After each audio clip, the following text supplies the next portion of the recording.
ನಾನು ಹೇಳಿತಕ್ಕಂಥ ಆತನು ಸಾಮಾನ್ಯನಲ್ಲ. ಸೂರ್ಯಪುತ್ರನಾಗಿ ಛಾಯಾಗರ್ಭ ಸಂಭೂತನಾಗಿ ಅವತರಿಸಿ ದಂಡಧರನಾಗಿ ಪ್ರಚಂಡನಾಗಿ ಕಾಲಭೈರವನ ಪ್ರಿಯ ಭಕ್ತನಾಗಿ ನಂಬಿದವರಿಗೆ ಇಂಬನ್ನು ಕೊಡುತ್ತಾ ಅಹಂಕಾರದಿಂದ ಬೆರೆದವರು ಯಾರಾದರೂ ಲೆಕ್ಕಿಸದೆ ಅವರನ್ನು ಧೂಳೀಪಟವನ್ನಾಗಿ ಮಾಡಬಲ್ಲಂಥ ಗ್ರಹವೆಂದರೆ ಶನಿಶ್ಚರ. ರಾಜ ಕ್ಷಣಕಾಲ ಕಣ್ಣನ್ನು ಮುಚ್ಚಿ, ವಿಪ್ರರೇ, ನಿಮಗೆ ಎದುರಾಡುತ್ತಿದ್ದೇನೆ ಎಂದು ಭಾವಿಸಬೇಡಿ. ಶನಿಗ್ರಹ ಎಂದಾಗ ನನ್ನ ಮನಸ್ಸಿನಲ್ಲಿ ಸ್ವಲ್ಪ ಕಳವಳ ಉಂಟಾಗಿದೆ.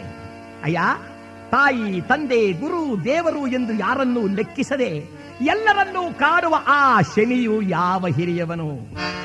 ಆತನ ಬಗ್ಗೆ ನನಗಷ್ಟು ಅಭಿಮಾನವಿಲ್ಲ. ಇನ್ನೊಬ್ಬರೆದ್ದರಂತೆ, ಸ್ವಾಮಿ, ನಾವೀರ್ವರು ರಾಹುಕೇತುಗಳೆಂಬ ಗ್ರಹಗಳನ್ನು ಪೂಜೆ ಮಾಡುವರು, ಅವರೂ ಸಹ ಲೋಕದಲ್ಲಿ ಪ್ರಖ್ಯಾತರಾಗಿದ್ದಾರೆ. ಮಹಾರಾಜ ಹೇಳಿದ, ಅದು ಅವರಿಗೂ ವಂದನೆ ಇರಲಿ, ಆದರೆ ಇಲ್ಲಿ ಪ್ರಸ್ತಾಪವಿರಬಹುದಾದದ್ದು ಶನಿರಾಜ.